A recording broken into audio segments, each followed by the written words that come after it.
नमस्कार दोस्तों, आपके सिंप्लीफाइड जीएस इंग्लिश के प्लेटफॉर्म में आप सभी का बहुत बहुत स्वागत करता हूं। और आज हम बात करने जा रहे हैं उसी डेमोक्रेटिक पॉलिटिक्स के उस लेसन के बारे में जिसके बारे में हम कल चर्चा कर चुके थे। आज हम थोड़ी सी चर्चा को बढ़ाएंगे। कल हमने पढ़ा था कि बेल्जियम और जो श्रीलंका है, दोनों देशों के बीच में जो है काफ़ी जो उनकी जो पॉपुलेशन है उनमें काफ़ी डिफरेंसेस हैं। कहीं पर उनकी बहुसंख्यक जनता है, कहीं पर उनकी अल्पसंख्यक जनता है, और उनके बीच ये मतभेद हैं, उनके बीच संघर्ष हैं, ये कॉन्फ्लिक्ट्स हैं जिनको हम पढ़ने जा रहे थे। अब जरा बात करते हैं, कल हमने श्रीलंका के बारे में थोड़ा डिटेल में चर्चा की थी। आज हम क्या नाम से बेल्जियम में उसकी चर्चा करेंगे कि बेल्जियम में किस प्रकार की स्थिति है। देखिए दोस्तों, टॉपिक है आपका accommodation Belgium. The Belgian leaders took a different पथ। अब यहाँ पर बेल्जियम के जो नेता थे उन्होंने थोड़ा सा अलग जो है रास्ता अपनाया। They recognise the existence of regional differences. अब उन्होंने सोचा कि भाई देखो, ऐसा है कि रीजनल डिफरेंसेज हैं, राजधानी में बोलने वाले कुछ और हैं और देश के अंदर उनकी संख्या दूसरे लोगों की ज़्यादा है। जैसे कि अब कल हमने बात की थी कि डच लोग जो थे उनकी डच भाषा बोलने वालों की जनसंख्या ज़्यादा थी, लेकिन जो आपकी बेल्जियम की राजधानी ब्रुसेल्स है वहाँ पर जो है फ्रेंच भाषा बोलने वालों की संख्या ज़्यादा थी। तो ये जो डिफरेंसेज हैं उनको वहाँ के नेताओं ने समझा कि भाई ये सच्चाई है, इसको स्वीकार करना पड़ेगा। अब इस सच्चाई के साथ हम क्या एडजस्टमेंट कर सकते हैं, क्या परिवर्तन हम करें जिससे कि ये कन्फ्लिक्ट, ये जो संघर्ष है वो ख़त्म हो जाए। तो they recognise the existence of regional differences and cultural diversities between 1972 and 1993। They amended their constitution 4 times. अब इसलिए उन्होंने कुछ कॉन्स्टिट्यूशन में परिवर्तन किए, और वो ये था 1970 से लेकर के 93 के बीच में उन्होंने कॉन्स्टिट्यूशन को 4 बार बदला। 4 बार बदलने का मतलब 4 बार उसमें सुधार किया। अमेंडेड का मतलब सुधार किया। So as to work out an arrangement that would enable everyone to live together within the same country, ताकि जो उसी देश के अंदर अलग अलग जो वर्ग के लोग हैं वो एक साथ के नाम से रह सकें। इस प्रकार की उन्होंने व्यवस्था बनाने का प्रयास किया। The arrangement they could worked out is different from any other country.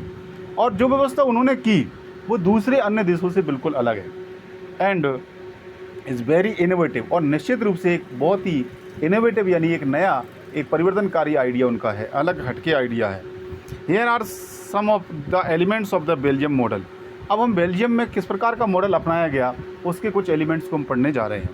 देखिए, इस पर जो आपका पिंक कलर में या आपकी पर्पल कलर में जो पॉइंट दे रखे हैं उनको थोड़ा सा ध्यान देना है आपको, कौन कौन से परिवर्तन हुए हैं। पहले नंबर का जो पॉइंट है वो देखिए, constitution prescribes that the number of Dutch and French speaking ministers shall be equal in the central government. उन्होंने ये प्रावधान किया कि किसी की जनसंख्या कितनी भी हो, हमें उससे कोई लेना देना नहीं है, लेकिन आपके जो मिनिस्टर्स होंगे, जो आपके सरकार में मिनिस्टर होंगे, वो डच और फ्रेंच भाषा बोलने वालों की बराबर संख्या होगी, चाहे उनकी जनसंख्या कितनी भी है, क्यों भी। तो देखिए, तो उन्होंने एक व्यवस्था की। Some special laws require the support of the majority of members from each linguistic group. और उनके दोनों ही जो है ग्रुपों के लिए कुछ के नाम से कुछ विशेष कानूनों की सहायता की आवश्यकता इसमें थी। दस यानी no single community can make decision unilaterally. और उन्होंने कुछ ऐसे प्रावधान किए कि कोई एक कम्युनिटी कभी भी चुपचाप से क्या नाम से कोई ऐसा कानून नहीं बना पाई जो विरोधी हो। मतलब दोनों ही जो ग्रुप हैं उन दोनों ग्रुपों की जब तक सहमति नहीं बनेगी तब तक वो ऐसा कोई भी कानून नहीं बना पाएंगे। ये उनकी पहली व्यवस्था थी। ज़रा दूसरी व्यवस्था देखिए, many powers of the central government have been given to state governments of the 2 regions of the country. अब देखिए, जो पावर्स हैं, आपको पता है पावर्स का डिवीज़न होता है सेंट्रल और स्टेट के बीच में, केंद्र सरकार और राज्य सरकार के बीच में। तो जो पावर्स हैं उनका डिवीज़न इस प्रकार से किया गया कि ज़्यादा से ज़्यादा पावर जो है वो स्टेट गवर्नमेंट को दी गई। और the state governments are not subordinate to the central government. और स्टेट गवर्नमेंट्स जो हैं वो के नाम से वहाँ पर सेंट्रल गवर्नमेंट के अधीन नहीं हैं, वो स्वतंत्र रूप से काम करती है। ताकि ऐसा नहीं हो कि मतलब जैसे सेंट्रल में कोई ऐसी गवर्नमेंट बन जाए और वो ऐसे ऐसे नियम लागू कर दे और बाद में के नाम से जो आपकी स्टेट गवर्नमेंट है, जो उनके जो डच लोग हैं या फ्रेंच भाषा बोलने वाले लोग हैं, उनका कोई नुकसान हो जाए। तो उन्होंने दूसरी चीज़ ये क्या की, उन्होंने स्टेट गवर्नमेंट को ही पावरफुल बना दिया। तीसरी बात, Brussels as a separate government. अब ब्रुसेल्स जो राजधानी है, ध्यान से देखिए, जो राजधानी है आपकी बेल्जियम की, वहाँ पर एक सेपरेट ही गवर्नमेंट है, in which both the communities have equal representation. और उस ब्रुसेल्स में जो सरकार बनती है, राजधानी में जो सरकार बनती है, वहाँ पर दोनों ही वर्गों का, यानी फ्रेंच स्पीकिंग का और डच स्पीकिंग का बराबर से प्रतिनिधित्व है, because the Dutch speaking community has accepted equal representation in the central government. तो इस प्रकार से उन्होंने अदला बदली कर दी कि जहाँ पर आपका बहुमत है वहाँ भी बराबर होना चाहिए, जहाँ अल्पमत है वहाँ भी बराबर होना चाहिए। तो ये उन्होंने इस प्रकार की व्यवस्था की है। अब जरा तो आगे बढ़ते हैं अगले उसमें, देखिए बिंदु, apart from the central and state government there is a third kind of government. देखो वहाँ पर देखो अपने भारत में जो है सेंट्रल और स्टेट गवर्नमेंट है। सेंट्रल का मतलब दिल्ली में जो है वो मोदी सरकार है, और आपके स्टेट में जो है अलग अलग सरकार है। जैसे राजस्थान में आपके भजन लाल जी की सरकार बनी हुई है, आपके मध्य प्रदेश में आपकी जो है क्या नाम से आपकी यादव जी की सरकार है, इसी प्रकार से आपकी यूपी में आप देखें तो योगी जी की सरकार है। तो अलग अलग स्टेट में अलग अलग सरकारें हैं और सेंट्रल में अलग सरकार है, लेकिन वहाँ पर भी इसी प्रकार की व्यवस्था है कि वहाँ पर सेंट्रल और स्टेट में अलग अलग सरकारें तो हैं, लेकिन सबको बराबर मौका है। There is third kind of government, लेकिन वहाँ पर तीसरी प्रकार की गवर्नमेंट और है। क्या? This community government is elected by people belonging to the one language community. यहाँ पर ये कम्युनिटी बेस्ड जो गवर्नमेंट बनाई जा रही है उसको क्या नाम से, वहाँ के जो डच कम्युनिटी और फ्रेंच कम्युनिटी और जर्मन स्पीकिंग जो है उन्हीं के द्वारा उनको चुना जाता है, चाहे वो कहीं पर भी रहते हों, वोट वो कहीं से भी दे सकते हैं, no matter where they live. This government has the power regarding cultural, educational and language related issues. और ये जो गवर्नमेंट है उसकी क्या नाम से कल्चरल यानी सांस्कृतिक, एजुकेशनल यानी शैक्षिक और लैंग्वेज रिलेटेड इशूज को क्या नाम से डील करने की इनके पास पावर है। You might find the Belgium model very complicated. आपको ऐसा लग सकता है कि बेल्जियम का मॉडल काफ़ी कॉम्प्लिकेटेड है। It is Indeed is very complicated. हाँ, ये सच में ही क्या है, कॉम्प्लिकेटेड है। Even for people living in Belgium, यहाँ तक कि बेल्जियम में जो लोग रह रहे हैं, हमको तो खैर बाहर से देखने में लग रहा है, हम तो बेल्जियम में रह भी नहीं रहे, लेकिन फिर भी हमको कॉम्प्लिकेटेड लग रहा है। लेकिन जो बेल्जियम में लोग रहते हैं उनके लिए भी ये कॉम्प्लिकेटेड है। But though these arrangements have worked well so far. लेकिन अभी तक के इतिहास में ये जो व्यवस्थाएं की गई हैं वो उन्होंने अच्छा सा काम किया है और निश्चित रूप से ये मॉडल सक्सेसफुल रहा है। They help to avoid civic strife between the two major communities. और सबसे बड़ा बात तो ये है कि इसके बाद से दोनों ही समुदाय में कभी भी कोई विशेष संघर्ष, झगड़ा नहीं हुआ है। ये इसकी सबसे बड़ी अचीवमेंट है। And a possible division of the country on linguistic lines. और भाषा के आधार पर जो देश का विभाजन हो सकता था वो विभाजन भी नहीं हो पाया। When many countries of Europe came together to the European Union, जब यूरोप के बहुत सारे देश यूरोपीय यूनियन के अंदर आए, मतलब आपको मालूम होना चाहिए, एक ये नई जानकारी है कि यूरोप के जो देश थे उन्होंने अपना एक, यूरोप में जितने भी देश हैं, छोटे छोटे देश हैं, यूरोप एक छोटा सा महाद्वीप है और उसमें छोटे छोटे देश हैं, लेकिन आपने इतिहास पढ़ा होगा कि सबसे ज़्यादा पावरफुल ये देश रहे हैं।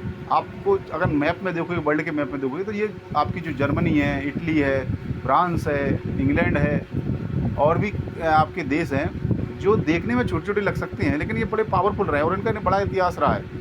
तो इन लोगों ने फिर बाद में एक यूनियन बनाया जिसको बोलते हैं यूरोपियन यूनियन, यानी यूरोप के देशों का यूनियन। उस यूरोप में ये भी आता है बेल्जियम, तो ये भी इसका सदस्य बन गया। Brussels was chosen as headquarter, वहाँ पर ब्रुसेल्स की राजधानी को स्वीकार किया गया। अच्छा, बेल्जियम को आप दूसरी चीज़ में भी जानते होंगे, बेल्जियम जो एक फुटबॉल की एक अच्छी टीम भी है। अगर आपने फुटबॉल में इंटरेस्ट रखते हो तो वहाँ से भी आपको जानकारी मिलेगी। देखिए, बेल्जियम के बारे में और भी आप जो है गूगल पर सर्च करें, जानें, किसी भी देश के बारे में आप पढ़ रहे हैं तो थोड़ा उसकी और भी हिस्ट्री आपको मालूम होना चाहिए। तो उम्मीद है कि आप ज़रूर देखोगे।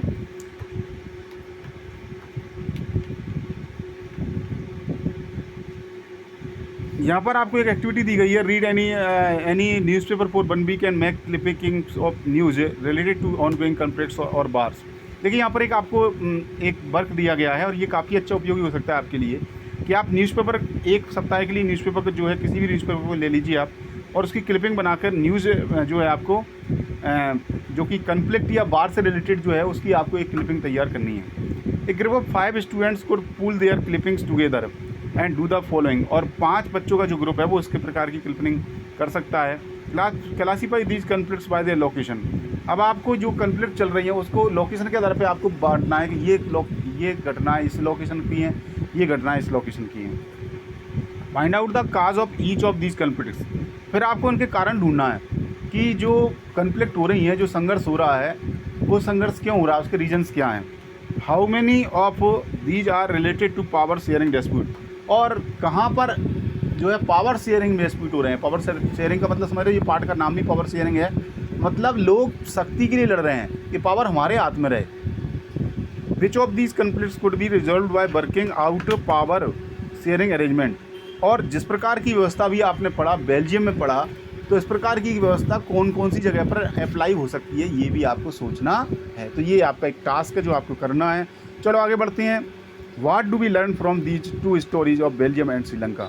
आप इस बेल्जियम और श्रीलंका की इन दोनों स्टोरियों से क्या सीखते हैं। बोथ आर डेमोक्रेटीज, और दोनों ही लोकतंत्र हैं, यानी जनता के द्वारा चुने हुए जो प्रतिनिधि होती हैं वही सरकार चलाते हैं, उसी को डेमोक्रेसी बोलते हैं। डेमोक्रेसी का मतलब लोकतंत्र, लोकतंत्र का मतलब जनता के द्वारा जहाँ पर गवर्नमेंट चलाई जाती है। तो देखिए दोस्तों, दोनों देशों में जो है डेमोक्रेसी है, yet they dealt with the question of power sharing differently, लेकिन वहाँ पर उन्होंने पावर शेयरिंग की जो लड़ाई चल रही थी उसको अलग अलग तरीके से जो है डील किया है। जो आपके बेल्जियम है वहाँ पर कुछ और व्यवस्था है, और आपकी श्रीलंका है वहाँ पर कुछ और व्यवस्था है। तो अब आपको याद होना चाहिए श्रीलंका में क्या हुआ।